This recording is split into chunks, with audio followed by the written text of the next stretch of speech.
Hi there, how are you all? I think you all are well and good at your place in enjoying your time, and your time will be going to different with me because I Hariom uh, come again with another good topic, the past perfect continuous, and this is my YouTube channel English with Hariom Sokal.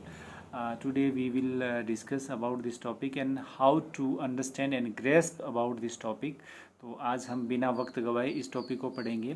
तो आज का जो topic है वो है past perfect continuous tense. ये tense बना कैसे है, इस टेंस को समझने के लिए हमें क्या है, टेंस कौन सा है, पास्ट।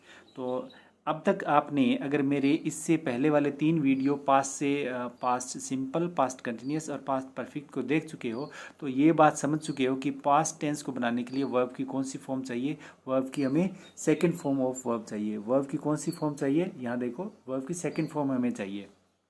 ओके, अब यहाँ पे टेंस कौन सा बनाना है, पहले हमें टेंस को बनाना है परफेक्ट, उसके बाद में कंटिन्यूस, तब ये हमारा टेंस बन जाएगा पास्ट परफेक्ट कंटिन्यूस। तो सबसे पहले हम डिस्कस कर लेते हैं हेल्पिंग वर्ब और मेन वर्ब क्या रहने वाली है। हेल्पिंग वर्ब, तो यहाँ पे हेल्पिंग वर्ब देखो परफेक्ट की भी रहेगी और कंटिन्यूस की भी रहेगी। तो हेल्पिंग वर्ब हमारी होने वाली है हेड, ये क्या है, परफेक्ट के लिए, और उसके बाद में बीन, और उसके बाद में ये हमारी हेल्पिंग वर्ब हो जाएगी। ये हमारी क्या हो जाएगी, हेल्पिंग वर्ब। और मेन वर्ब क्या हो जाएगी, वर्ब की फर्स्ट फॉर्म और उसके साथ में आईएनजी। ये हमारी मेन वर्ब है और ये हमारी हेल्पिंग वर्ब है। अब इस मेन वर्ब और हेल्पिंग वर्ब को हम जब ये जो हमारा है स्ट्रक्चर देखेंगे तब इसको समझेंगे। सबसे पहले हम देख लेते हैं एडवर्ब या फिर प्रेपोजिशन। ये जो टेंस होता है इसमें हम 2 प्रेपोजिशन को यूज़ करते हैं, और वो है सिंस और फॉर। हम यहाँ पे सिंस और फॉर का यूज़ करते हैं। सिंस और फॉर का यूज़ मैंने पहले वाले वीडियो में जब मैंने the present perfect continuous tense को करवाया था तो उसमें मैंने इसका डिटेल जो है सॉल्यूशन वहाँ पे दिया हुआ है। तो एक बार थोड़ा बता देता हूँ। सिंस जो है वो पॉइंट ऑफ टाइम के साथ में आएगी, और फॉर जो है वो पीरियड ऑफ टाइम के साथ में आएगी। जहाँ पे हमें टाइम को कैलकुलेट करना पड़े तो फॉर लगाएंगे, जहाँ पे टाइम को कैलकुलेट करेंगे तो हम सिंस लगाएंगे, और जहाँ पे कैलकुलेटेड टाइम मिलेगा तो हम फॉर लगाएंगे। ओके, तो अब हम स्ट्रक्चर देख लेते हैं। स्ट्रक्चर से ये बहुत अच्छे से समझ में आने वाला है। स्ट्रक्चर में वही, सबसे पहले हम सब्जेक्ट को रखेंगे। सब्जेक्ट के बाद में हम टेंस कौन सा बना रहे हैं, पास्ट का। पास्ट का बना रहे हैं परफेक्ट, तो ये क्या हो जाएगा, हेड। और हेड के साथ में वर्ब की कौन सी फॉर्म आएगी, हेड के साथ में वर्ब की थर्ड फॉर्म आएगी। तो यहाँ पे क्या है, हमें परफेक्ट भी बनाना है और कंटिन्यूस बनाना है। अब हमें वही 3 verb do, be, have. Do किसके लिए, सिंपल एस्पेक्ट के लिए, बी किसके लिए, कंटिन्यूस, और हैव किसके लिए, परफेक्ट के लिए। तो हैव का तो हेड आ गया यहाँ पे। अब हमें एक ऐसा मेथड यूज करेंगे जिससे ये पास्ट परफेक्ट और कंटिन्यूस बन जाएगा। हम यहाँ पे बी की, ये जो हमारी बी वर्ब है, बी की जो फर्स्ट फॉर्म है इज, एम, आर, ये बी की फर्स्ट फॉर्म है, और ये सेकंड फॉर्म है वोज, वर, और ये इसकी थर्ड फॉर्म है बीन। तो हेड के बाद में कौन सी फॉर्म चाहिए हमें, थर्ड फॉर्म। तो यहाँ पे हम क्या करेंगे, बीन लगा देंगे।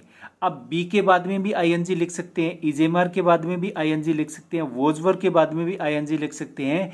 एज इज इजी वे, हम इसी इजी वे से बीन के बाद में भी आईएनजी लिख सकते हैं। तो इसके बाद में हम वर्ब की फर्स्ट फॉर्म और आईएनजी, और उसके बाद में हम वर्ब क्या लेती है, ऑब्जेक्ट लेती है। उसके बाद में क्या लगाएंगे हम, उसके बाद में हम प्रेपोजिशन लगाएंगे, सिंस या फिर फॉर, और उसके बाद में हमारा जो टाइम का एक्सप्रेशन है वो देंगे। तो इस प्रकार से ये हमारा स्ट्रक्चर रेडी हो गया है। स्ट्रक्चर को एक बार फिर से देख लेते हैं। सब्जेक्ट के बाद में परफेक्ट टेंस बनाने के लिए हमने यहाँ पे परफेक्ट, कौन सा परफेक्ट, पास्ट का परफेक्ट है तो हमने हेड ले लिया है। और आगे कंटिन्यूस बनाना है तो हमें कंटिन्यूस किस वर्ब से बनेगा, बी वर्ब से बनेगा।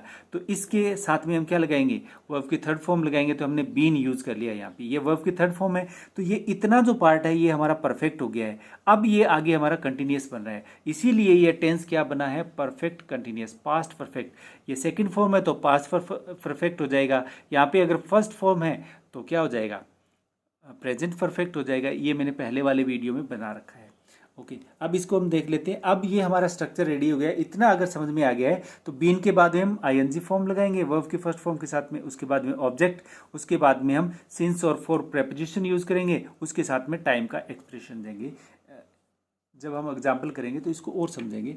अब हम देख लेते हैं सब्जेक्ट, सब्जेक्ट के बाद में हेड, और नेगेटिव बनाना है तो हमें कौन से नंबर पे जो है नोट को रखना है, थर्ड पोजीशन पे। तो 1 2 3 यहाँ पे हमारा आ जाएगा नॉट, इसके बाद में वही सेम जो स्ट्रक्चर है वही रहेगा, वर्ब की फर्स्ट फॉर्म आईएनजी, उसके बाद में ऑब्जेक्ट, उसके बाद में सिंस फॉर, और उसके बाद में टाइम का एक्सप्रेशन हो जाएगा। तो ये हमारा स्ट्रक्चर रेडी हो गया पॉजिटिव, ये स्ट्रक्चर रेडी हो गया नेगेटिव। अब अगर हमें कोई भी क्वेश्चन पुट करना है तो क्वेश्चन पुट करने के लिए एक अलग सा मेथड रहता है यहाँ पे, वो मैं एक अलग वीडियो में इसको डिस्कस करूँगा। लेकिन जनरली जो हम यूज़ करते हैं तो वो यही हो जाएगा, had, subject, been, V1 I N G, object, then since, for, और टाइम का एक्सप्रेशन, और लास्ट में ये हमारा क्या स्ट्रक्चर बन गया है, इंट्रोगेटिव स्ट्रक्चर बन गया है।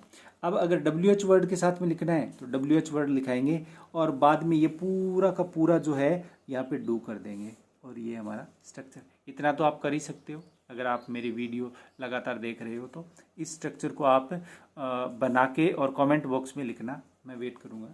अब हम क्या कर लेते हैं, अब यहाँ पे देखो मैंने 29 30 31 32 स्ट्रक्चर कितने रेडी हो गए हैं हमारे, स्ट्रक्चर 32 रेडी हो गए हैं। इससे पहले 28 टाइम हम एक ही प्ले वर्ब, वर्ब कौन सी थी हमारी, प्ले वर्ब से हमने 28 सेंटेंस बना चुके हैं, और अब हमें बनाना है 29th नंबर। तो अब क्या करेंगे, हम लिखेंगे ही हैड बीन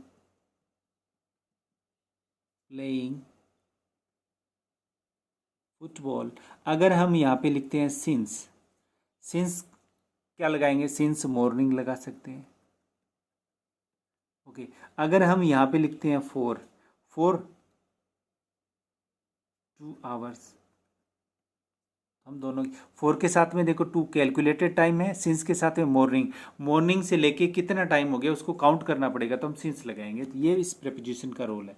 अब इसको हम क्या कर लेते हैं, इसको नेगेटिव बनाना है, ही हैड, नेगेटिव में नोट कौन सी पोजीशन लेगा, थर्ड पोजीशन, तो हमने यहाँ पे नोट लगाया, ही हैड नॉट बीन